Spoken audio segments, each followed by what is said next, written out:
And Sharon. There's Susan. Hi, Susan.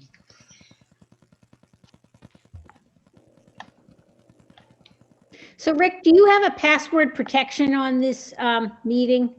No, Yes. Mm-hmm. Oh, there is a password to get into it. Yes, I well, it did depends that. how you get in. If you hit the link, I think it goes in automatically. No, It doesn't. Well, I guess I just want it, for whatever reasons, it doesn't work for me. I have to go in through the browser and enter the meeting number and the passcode. So, Well, I do, I mean, I enter it through the app on my iPad and I have to type in a passcode. I had to type in a passcode as well. I did also. I did too. okay, so it's not me. Okay, that's what I'm No, checking on. not you. Once it is called to order, I will make sure that the first thing in the notes is put in the passcode. Well, no, we had the passcode. It's just Yeah. that the link doesn't work though. It's password protected, passcode. Yeah, I had to do the same thing. Okay. All right, sorry about that. Oh, no, it's what Zoom did. You either have to have a passcode or a waiting room. It was an added measure, so you have kind of no control over it. Yeah, Yeah, it's because of all the Zoom bombing that was happening at the beginning of the pandemic. All right, we'll call the meeting to order. At 7:04. First item is approval of the special meeting minutes from December 3rd. Does anybody need to see those? No, I read them. I make a motion that we approve them as submitted. I'll Second. second. Any comments? All in favor? I, Aye. Opposed, abstained? Okay, that they pass. Thank you for doing those, Mary Ellen. We got a couple items of correspondence. Tessa Getchus sent in a series of comments on our emergency declaration. Unfortunately, they came after we already sent in the emergency declaration. So we couldn't consider them for amending the declaration. But on the back page of one of her, one of the comments, she wrote a lengthy thing on the back page, which pretty much boiled down to need more public outreach and public awareness.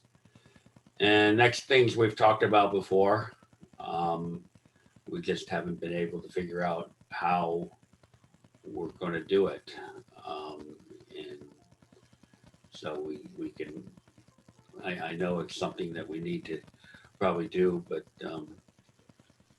with no budget and no way of really communicating, it's kind of hard to figure out how to do that. Well, so let me, can I say something, Rick? That's why you're here. You know, obviously her comments were submitted in connection with the climate emergency declaration.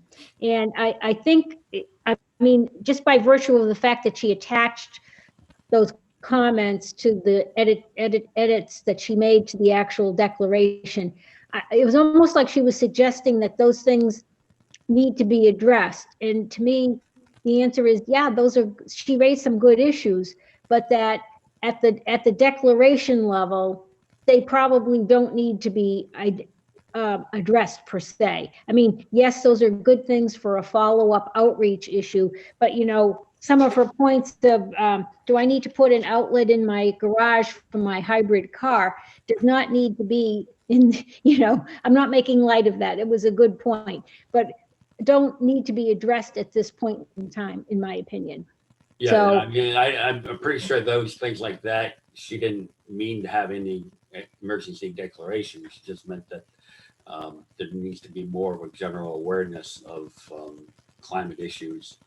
And, you know, they're, on the one hand, you know, if you're interested in looking for information, there's a ton of it out on the internet, and there's a lot of organizations that do it.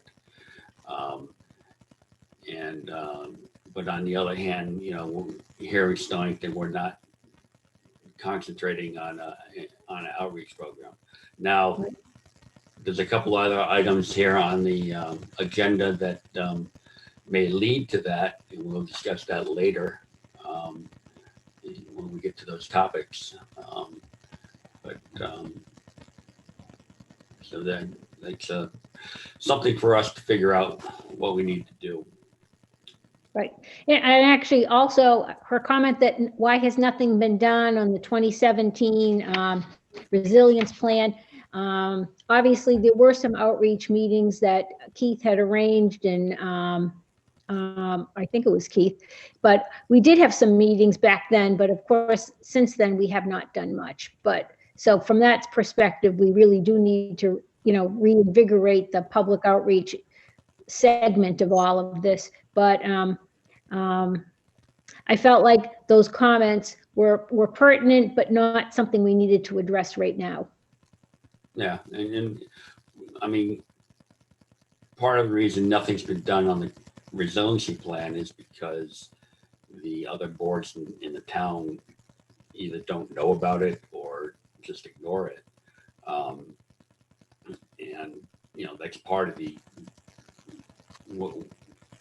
climate emergency declaration is to make the boards aware of climate issues. So, you know, it's something that you know, they're supposed to be looking at. It's part of POCD, and they're supposed to be looking at the POCD as well. And whether they do, I don't know. The second correspondence we got came from the Selectman's office that John Prue sent in to the Board of Selectmen. And he had a letter, and then he had a bunch of attachments. He didn't really specify in the letter, other than that he thought a climate emergency declaration needed further study. He didn't specifically state what his point was with all those documents, and I really don't. I mean, I think I know, but I don't want to speak for him. But to me, those documents pretty much just were showing that sea level rise, in his opinion, is not as severe as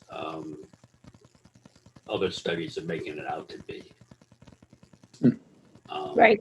My take of the whole thing, I mean, I don't purport to understand all the science represented in what he sent, but it seemed to be that those articles suggested that the continent landmass on which we reside, North America, is going up and is having a vertical shift downward, which is part of a normal cycle, and that the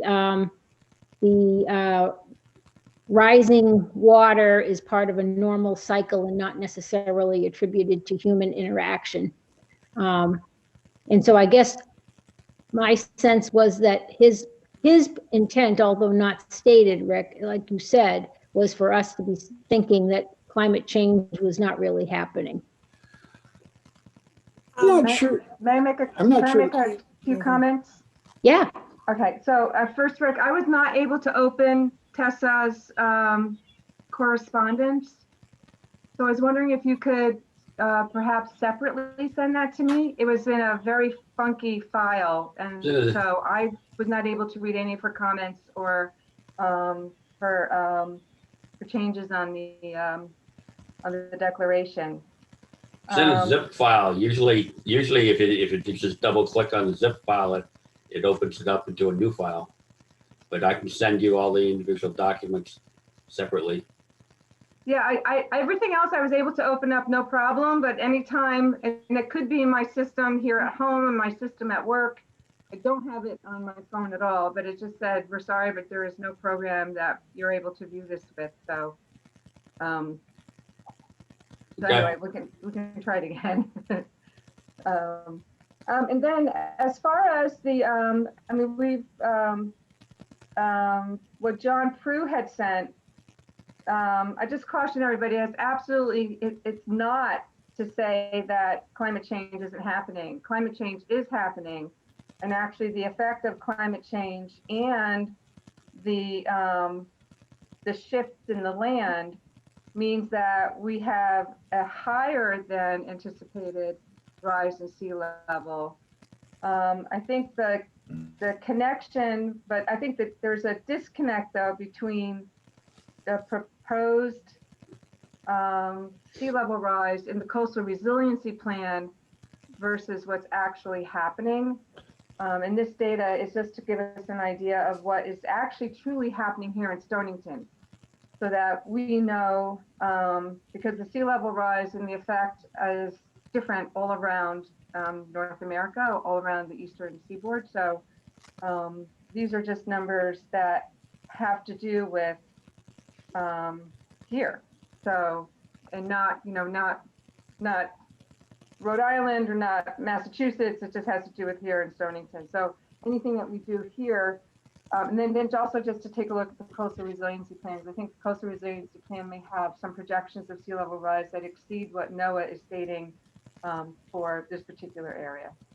So, and that was really the purpose of his document, of what he presented. So I mean, it's worthwhile going through and just to see what is accurate for here in for us. But this isn't anything that he made up. I mean, he's pulling data that's been being tracked for decades now. Well, my reply to that, and my reply that's going to go back to Danielle, is that what's in the coastal resiliency plan is what the estimates that come out of Circa over at Yukon, and they're required by state law to use those Okay. estimates, and it's also what Connecticut DEEP uses. And they factor in this land movement in their analysis. There's a 28-page document on the Circuit website.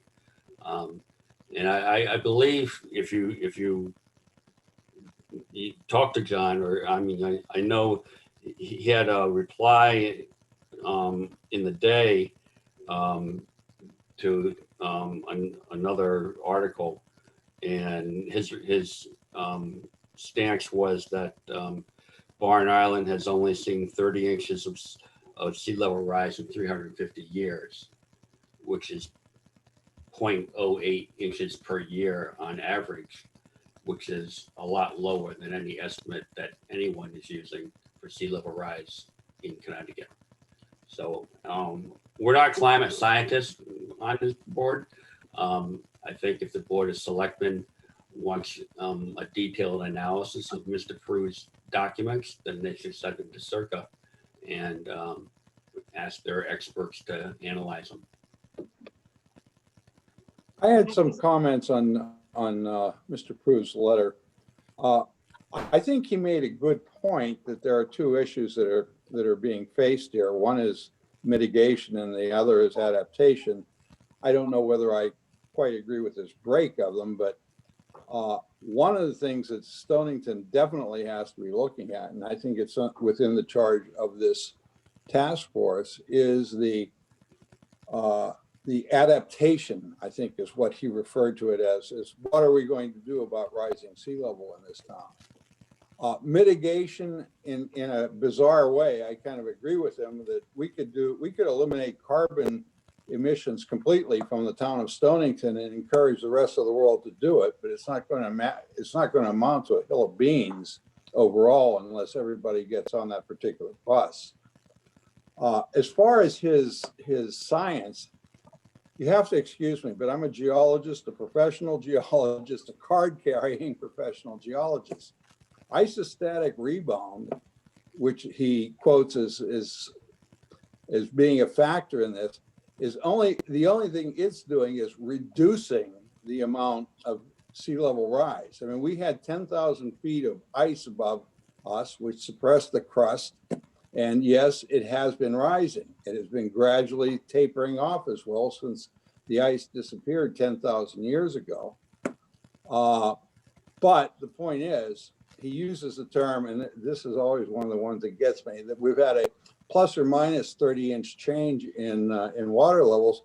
That part is kind of completely inaccurate, because if there's anything, it's been a plus 30 inches in water levels. And I mean, if you even read the Day this week, they talked about going down to Bourne Island and seeing stone walls sinking into the muck down there because the water levels have been rising. So there's a lot of it to be considered and a lot of it to be thought of. But I think it gets back to what we had talked a little bit about earlier about having more of a public education as to what these things really mean. Because without the public education, a lot of this is just pulled from the sky BS that you could justify anything with the information that's out there. So again, it's something that needs to be considered. I think it shows that there will be a political interest in this, and that we need to really look towards more public education. Dennis, do you think that those videos, if you saw the videos that were a part of the agenda, they were outstanding, and I'm wondering if they couldn't be sent to the high schools? Well, I have to admit, I haven't gone through every one of the attachments. I think you. I had a crazy I week think this you'd week so like far. those. I think you'd like those because they're simple enough to be understood, certainly by many people in the community. If there's a way to distribute those beyond our group, because they really are outstanding. Rick, where Well, did they come from again? They came from that website. I forget how I got to it. It might have been from the TED Climate Talks Okay. Facebook page, but Well, I think they're very well done. And I just think that the wider we can distribute something like that, the more likely we are to have the public begin to understand what's involved. Because sometimes they just kind of zone out when they don't understand the terms. And I think this was very good. So I have a question about process. So these comments came from the Board of Selectmen to us, right? the documents came for John Pugh, the documents came from the first selectman's office. Does that mean that the first selectman expects some sort of response? From us, they're looking for, they asked us to look at them. So Okay, as I so, stated, my response, unless someone else wants to come up with something different, is that the circa data and the circa estimates are what the town is required to use per state law, and that if they want further analysis of John's documents, they should probably contact Circa directly, because they have experts there that can say whether these are whether they have any validity or you know. well, another approach, because I looked at them really carefully and I read his letter several times over, and we're all inferring what he means from other experiences with him. There's nothing in the letter at all to suggest the point that he's getting at. It's just empty. It's a bunch of graphs. And the graphs that he uses are 3 years out of date. You can click on those sites and get more up-to-date data. It's not going to be a different trend, but it's there. So I think it's really difficult for a committee to respond to something that's not clear. Maybe we're agreeing with him. Maybe we're disagreeing with him. I just think the onus is on him to make his point. Right.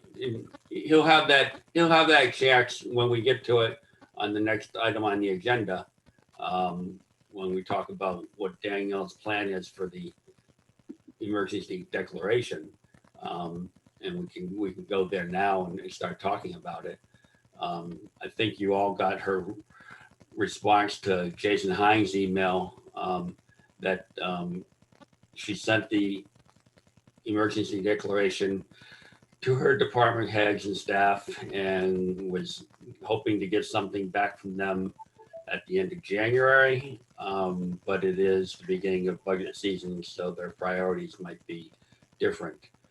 And she's hoping to have some type of public information forum, like she's doing, I think next week with affordable housing, and in February with the Pawcatuck sidewalk thing.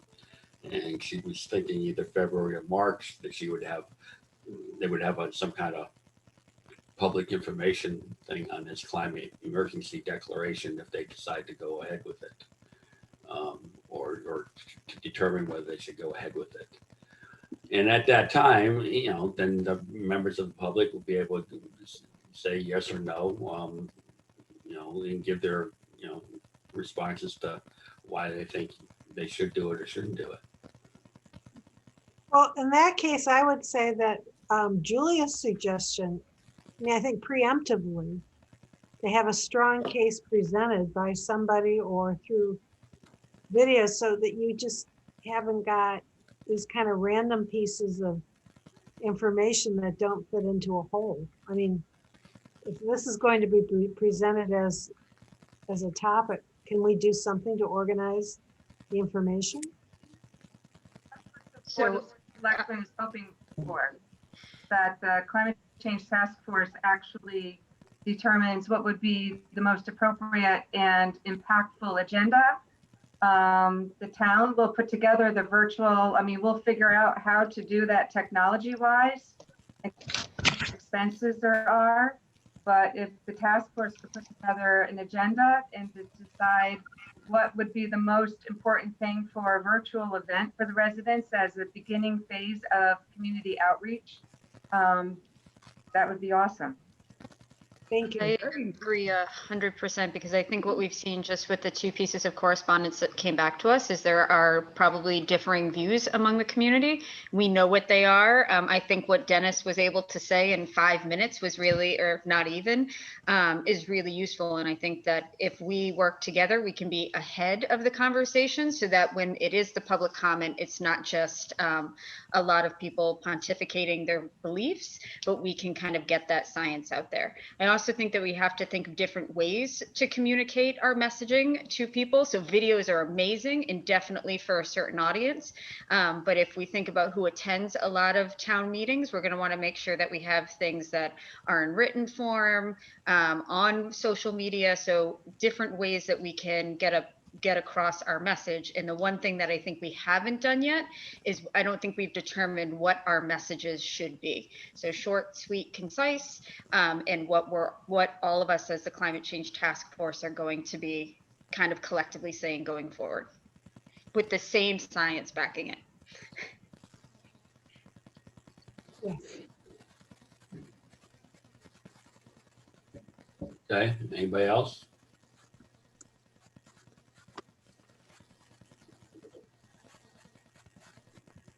So that would be an action item and probably would require another meeting in February, or soon to work on it. Sooner the better, I think.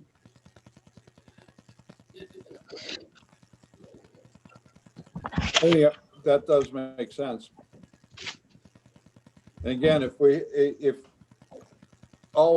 can't have a separate task group to work separately on pulling together something, then if we have to do it as a meeting, then we have to do it as a meeting, and we have to have a special meeting to do that. I agree. All right. So why doesn't everyone think about how we should approach this, and bring things to that meeting, as far as what's the best way, and maybe some examples of what other organizations have done, because Is June still on? Do we lose June? Looks like it. Does anybody know, like, how much time are we talking about? How's the time structured? I don't know. Okay. I would imagine it's probably like no more than an hour, but So we could like put together a 20-minute presentation at the front end or something like that, right? Yeah. Okay. And Rick, could you just quickly go over what the budget process is? Because if we need money to do a lot of things, we need to persuade whoever needs to be persuaded, which I assume is the Board of Selectmen and the Board of Finance, that we're going to need it's money. board of it's well, it's multiple boards over multiple meetings. They've started it. If you noticed in the recent news, though, that the Board of Education is coming in with an 8.9% increase in their budget. Whoa. So I wouldn't count on climate change getting very much at all. When they first had the capital improvement budget, I went to that meeting and suggested that they needed to have $500,000 put in the budget because they haven't been funding it. They were supposed to. The original request was to fund $100,000 a year, and so far they've funded, I think, $20,000 over 2 years. But that's not for the task force. That's for climate change, like mitigation, which I think Keith is using. Was probably going to use on that 4th district voting hall site improvement type thing, but I'm not positive on that. But as far as the task force itself, we have no money, and there will be a series of meetings coming up. We could ask for money again, but so far we haven't been successful in getting anything. Do you think we'd be successful if we said, this is what we need to get these videos out to the town, to make them aware of what is happening with climate change? And by our next meeting, maybe think up how we would like to spend the money. And if we can present them with what we need and what we think the budget will be to do the education factor, that outreach. I thought June was kind of asking us, do outreach. And so if we knew what it would cost to do certain kinds of outreach activities, we could ask for that and maybe get the money to do it. Well, as far as the budget, if we did get any money in the budget, it wouldn't be available until July. Well, if we don't get any money in the budget, then maybe it won't be available to next year. Right. And maybe what we need to do is to get it in this budget so we get something at least by July. But if they want to have a meeting on the climate emergency declaration in March, going through the budget process isn't going to help us at all. So maybe the point is that the town will absorb the cost of putting on this community, the community outreach, that the only piece I interpret, the only piece we're being asked to do is what is the content of that outreach, not actually putting it on. I True. think you're right. I mean, this would be a Board of Selectmen presentation, I believe. It might be a joint meeting between us and them. It all depends on what Danielle has in mind for doing it.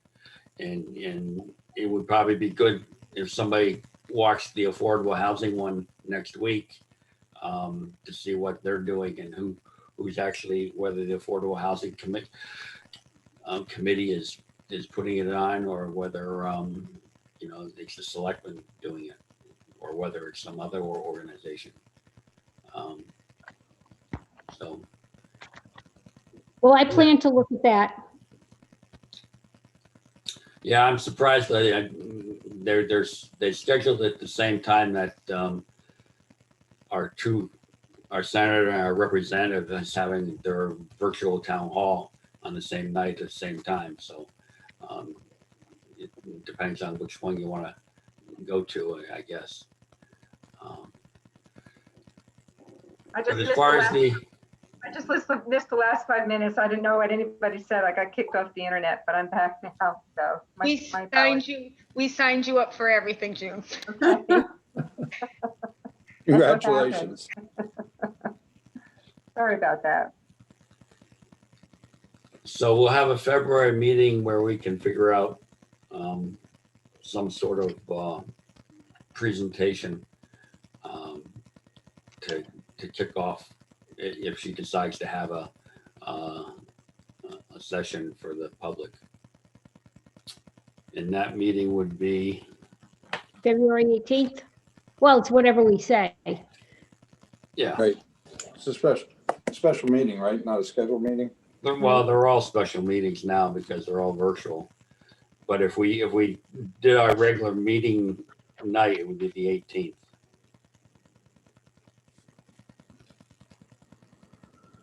That works for me. I'm fine. Me as well. I should be clear on that, but let me just check.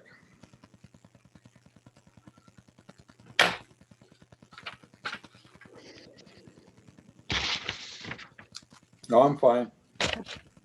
Okay. I'm gonna get my calendar.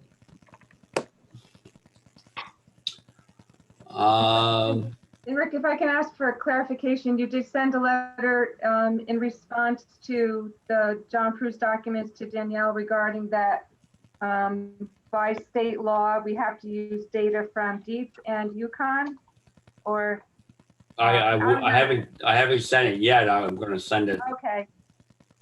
Well, that's important because we were not aware of that. So I didn't know that if the coastal resiliency plan was using, data from some other source, not local, but if that's what has to be done or used, then that's important for us to know.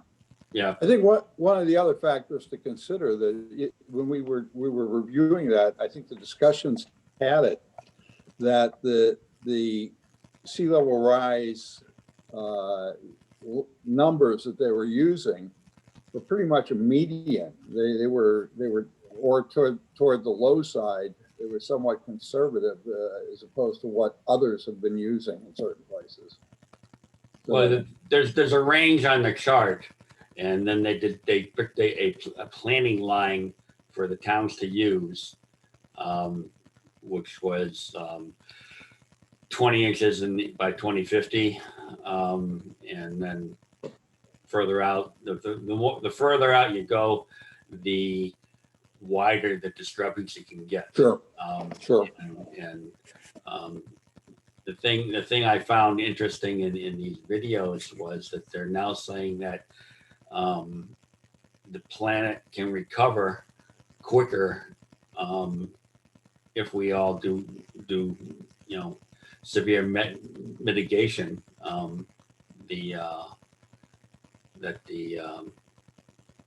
It's not going to take hundreds of years for the planet to recover anymore. They said that it can do it in a shorter amount of time. When we're talking about videos, we're talking about the documents that are presented in item 7 here. No, item 4, Earlier. Item 4. feedback loops. There's 5 videos. Oh, in there. okay. Yeah. All right. They're about 10 minutes each.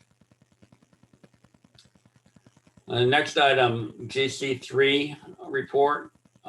This was sent to the governor on January 15th. There were 61 recommendations. And then they had another meeting. The GC3 met last Friday, I believe. And the governor and Katie Dykes, the commissioner, were both on the call. And I mean, a lot of effort went into these recommendations, and the governor is pretty much on board with climate change and fighting climate change. And Connecticut is somewhat of a leader. The Northeast states are somewhat of leaders in this effort. So this is a kind of big deal. It's going to take some legislation. So if you follow any of the groups that ask you to submit, write to your legislator and endorse such and such a thing, it does make a difference. If 10 people write to our senator and say, we need help here in Stonington and we need state funding to do it, and we need you to approve these laws, then they'll start taking the notice. Did they say anything about the Killingly gas plant? Because it seems to me Lamont has not come down against that. Friday he did, He did, he came out against it? yes, Wonderful. but it's not in his hands. It's in the ISO New England hands. And it's whether they're going to be able to stop it, I don't know, but he definitely said when he was on the call that he's not in favor of it. He doesn't want it built. Good. That's a step in the right direction. Next item, Yukon Climate Corps. We've got 2 students that selected projects for Stonington. This is it's a semester-long program that they do research, and the town's been involved with these things in the past. Mainly, I think, on the stormwater side, which is a different group. The Climate Corps is, I think, is a new part of this student outreach type thing. But these are the 2 topics, and make recommendations on changes to regulations for carbon neutrality, and how to increase use of solar panels on properties in town, and how to promote. So those could possibly be turned into outreach type things. That'd be good. I'm not 100% sure what aspect they're going after, because they pretty much arranged this through Danielle and Keith. There is a phone call next Tuesday at 2. If anyone on the task force would like to help mentor one of these students, I can send you the link to the phone call. There is a 3rd project that's not done through the town, but it's for the town. It's for and Julia would know about this probably, for the Masons Island group that was looking for Good. shoreline, soft shoreline type work. Yes.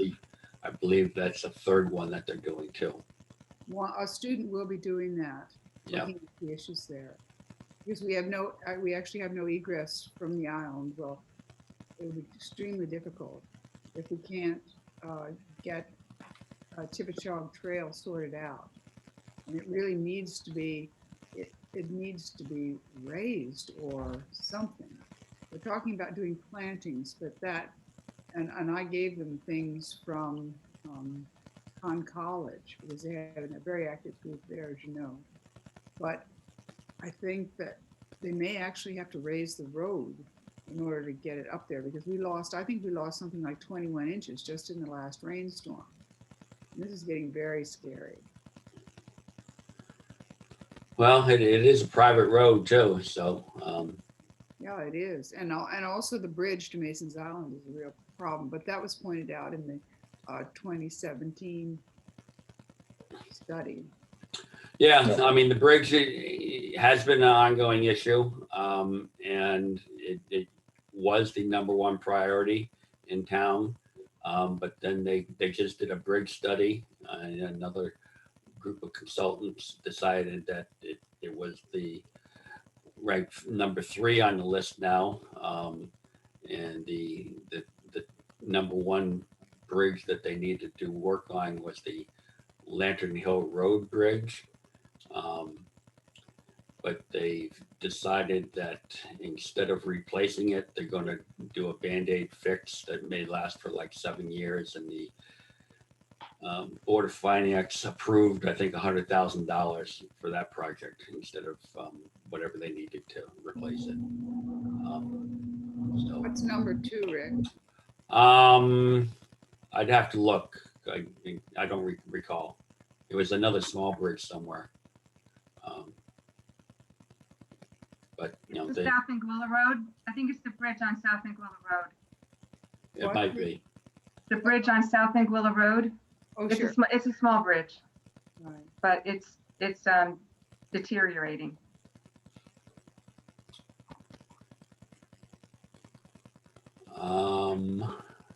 So does anybody want to go in on that phone call or? Yeah, I should be available on that. If you could send me the information, I'd appreciate it. Yeah.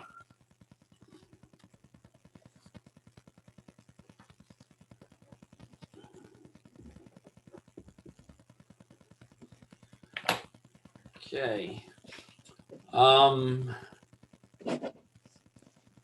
The next item, 7A, you might have read about this in the paper, the Transportation Climate Initiative Program. This is going to require legislation as well. But this is Connecticut, Massachusetts, Rhode Island, and DC are partnering together to put a gas tax on the wholesale price of gasoline for transportation. And then they figure they can raise, Connecticut will be able to raise $1 billion over time. And what this program essentially does is it's going to eventually steer people towards buying electronic vehicles. If you read last December, I think, California and also the United Kingdom have said that they're not going to allow gas propelled vehicles to be sold after 2030. So there is a real change coming, and when you look, follow the business news, the big 3 automakers are all really pushing electronic vehicles. So it's something that we should look out for. If you think this is a good program, then you want to get your legislators to approve it, because it will require legislations to make it go into effect.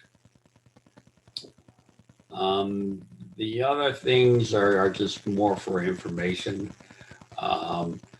I put the CNBC one in there because once you get CNBC starting to talk about climate change and doing a 20-minute video on it, you know things are changing.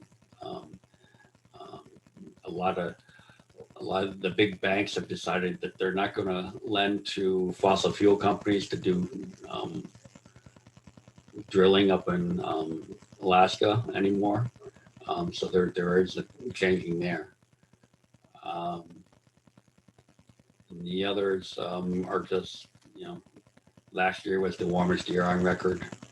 And then the photos of the high tide that we had last weekend, which was pretty extraordinary from my point of view, because it wasn't supposed to be a high tide, but it was like our king tide. I saw a picture online over at Watch Hill, that whole parking lot by the yacht club, going down to the beach was all flooded as well. Were really great pictures, Rick. You did a good, you must have been tooling around in that rain.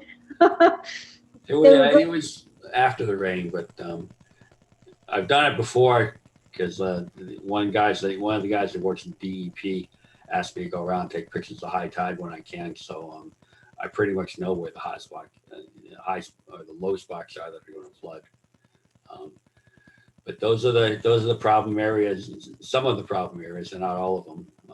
That when sea level rise comes, that's the areas that the town's going to have to deal with. Well, they were well done. Good job. Thanks. Oh, I had one more thing back on the climate emergency declaration. Sharon sent me an email from Roger. She had sent our document, the attachments and everything from our meeting here. And he came back with an email to her, basically stating that he thought that we could modify the climate change declaration and add some more points, adding in things that have happened recently from the GC3 and other plans. My feeling on that is that we really don't want to modify the document, because that would start the clock over again. And if we modify the document, then Danielle would have to send it out to her department heads again. And, it would be probably, end of the year before they decide whether they want to declare a climate emergency. And my feeling is that any comments like this that came in, after, they can always bring it up at the public information forum and say, well, you should consider these as well. But they're good points, but I don't think it would make it much of a difference as to whether the Board of Selectmen decides whether to declare a climate emergency.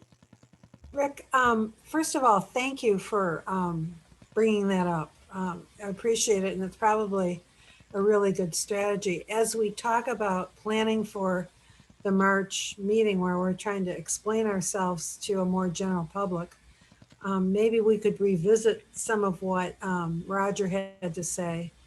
I could imagine a presentation that ended with, and besides, since we sent this to you, here are some additional points that show the coherence between what we're doing in the town of Stonington and what's going on at the state level. So I think that it's useful information.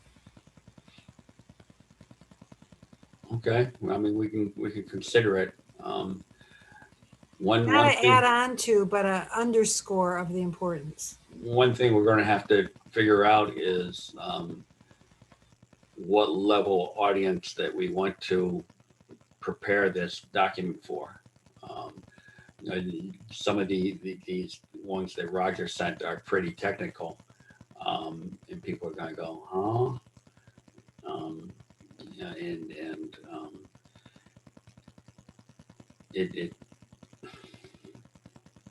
If you recall the presentations we had for the climate resiliency plan, there was quite a range of people that came to the public information forums. But something else to think about. So I think that's the agenda. Does anybody have anything else? Yeah, I do. Under public comment, because I'm not a task force member, but a liaison. So I was under the impression, so we at the Board of Selectmen, we're gonna, Danielle's meeting with all the department heads, and the three of us are talking about the document, that there could be modifications to the language. And we could put it back to the, climate change task force if there's going to be some changes and some, modifications to the language of the, after public input, because this is not something that's what we want the public outreach for, so that they understand that. I also the town attorney, we're bringing the town attorney in as well. A couple of the things that came up is, so for like the first time in 20 years, the planning and zoning hasn't had any meetings because there haven't been any applications. We think it's due to COVID, but we want to make sure that by declaring an emergency that it doesn't scare away people from buying homes here or, starting up businesses. I don't think it will. I think it's actually a very positive thing. But I view this as like a working document. I know it's one that the task force has approved. We worked very hard on, but I'm anticipating that there's going to be some back and forth with the language until it's actually adopted. The Coastal Resiliency Plan, which is over 300 pages, every single board and commission knows about it. What's missing, though, is a prioritization of what could be done about the plan. And that was something else that the Board of Selectmen would like to see if it's, it's a big document. But so it can't all be tackled all at once. But if there could be a prioritization of, well, look at these particular items first, then we can have the different departments actually do a cost analysis to see what it would cost to do a particular task in the plan. And I mean, it would be great if the task force could do some prioritization with that, so that some of the things can get done. I mean, it's now 3.5 years old, 4 years old soon. So David, that document actually is a planning department document. We were only consulted and allowed to look at, and make some recommendations. But it's technically it's a Department of Planning and Planning Zoning Commission yeah, document. and they're looking for help. So they're looking for, they're looking for some additional input and prioritization. So, but yes, I mean, I'm speaking from for the first selectman. Can Anyway. I just clarify on that? As we're thinking of prioritizations, you don't, it doesn't matter what the cost is. It's more just, and then from there, we'll give our priorities, and then the first selectman's office will look to see cost of everything, so we can just kind of. Yeah, I mean, so there needs to be like, so this is as far as the task force is concerned, probably the most important thing to do. And then we could take a look at, well, what is that going to cost? Because we do have budget constraints. Mhm. So we're trying to find out what can we do? Are there things that we can do which have a very, very large impact and perhaps more less dollars to have it implemented and more labor to have it implemented? Because there's some things that volunteers can do, or what things like that. So, but without having some type of tasking of the different projects that are in there that can make an impact. But the planning department is flat out. So, I mean, everyone at town hall is completely flat out. So this is an ask for help in the prioritization, yes.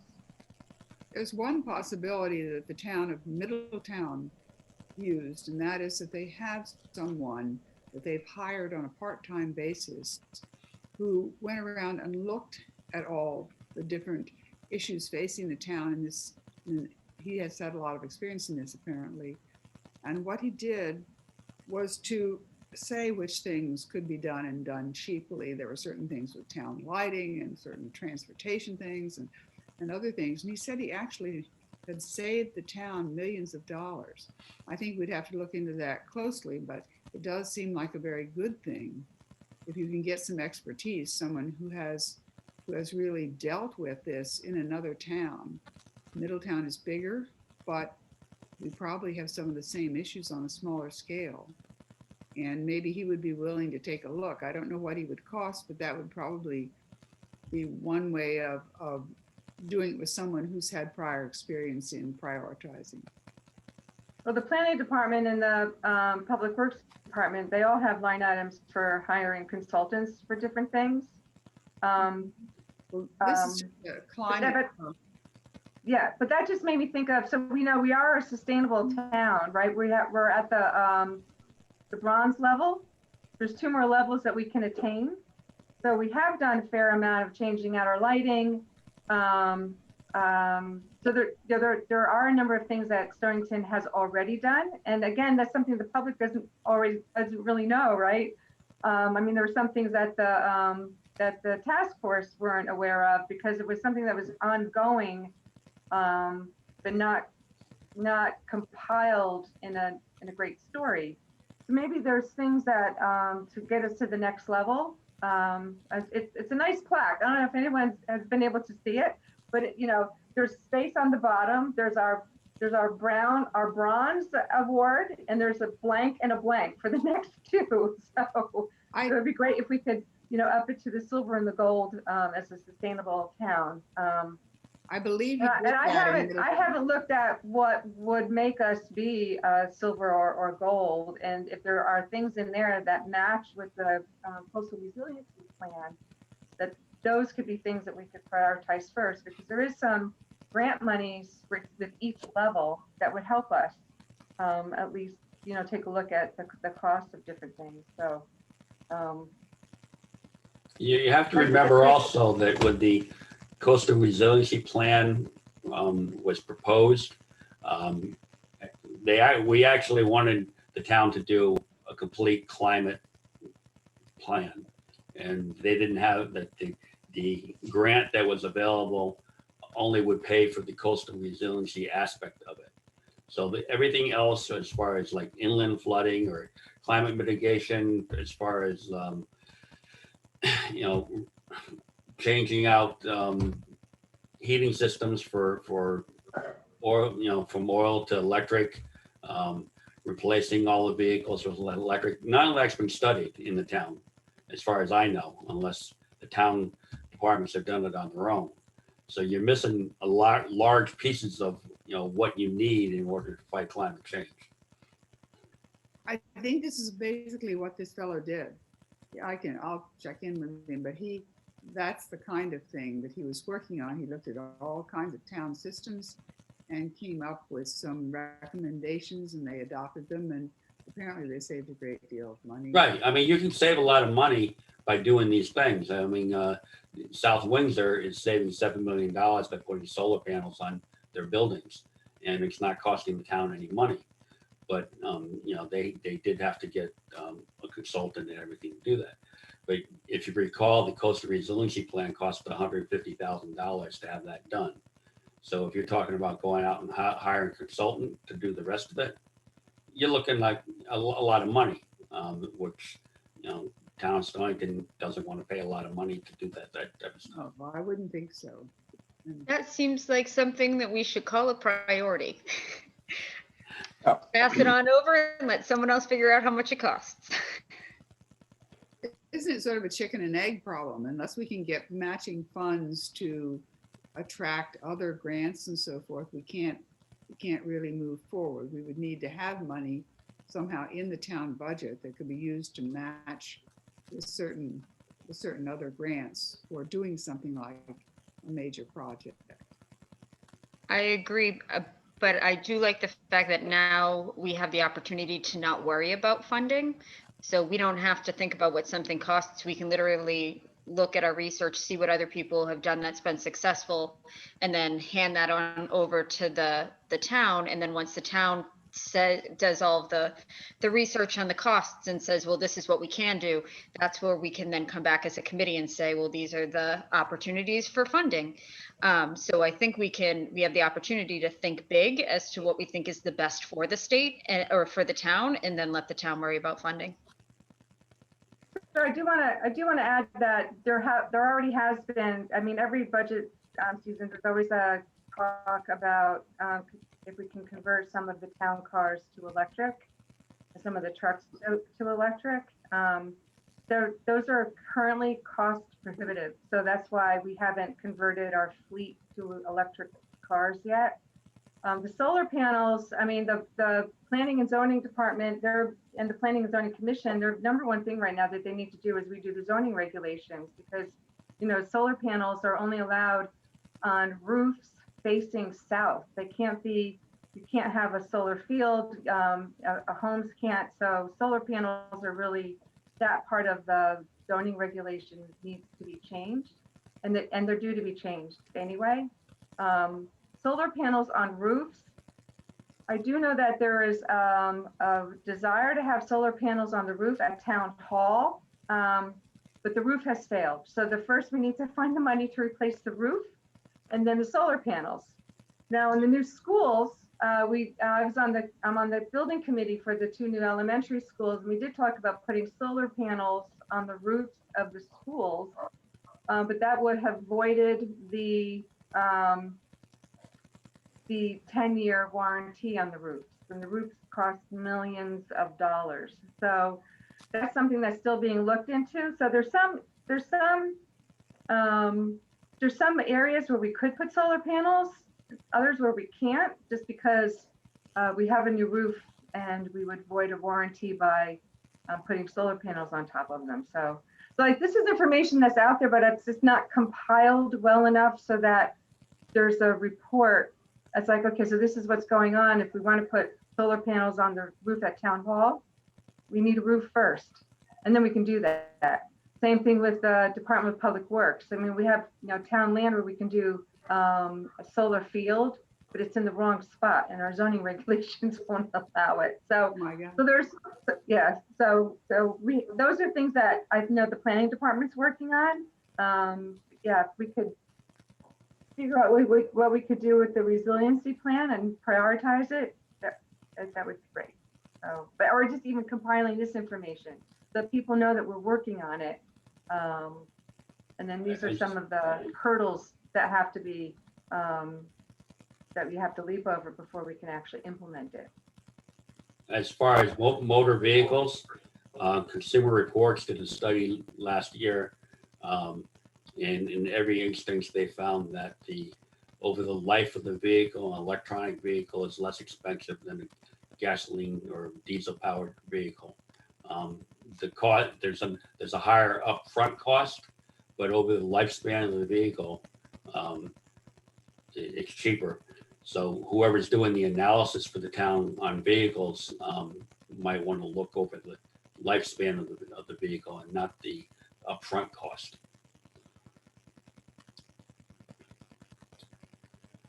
All right, anything else from anybody? So we're going to meet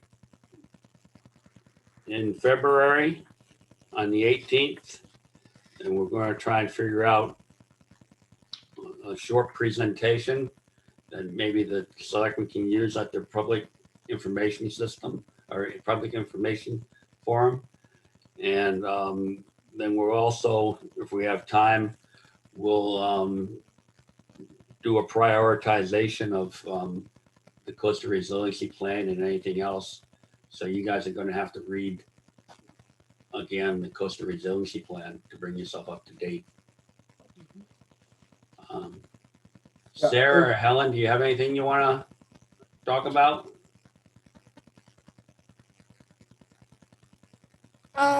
Not in particular, but like if there is a public awareness campaign, we would certainly love to help out there. Okay. A public awareness, sorry.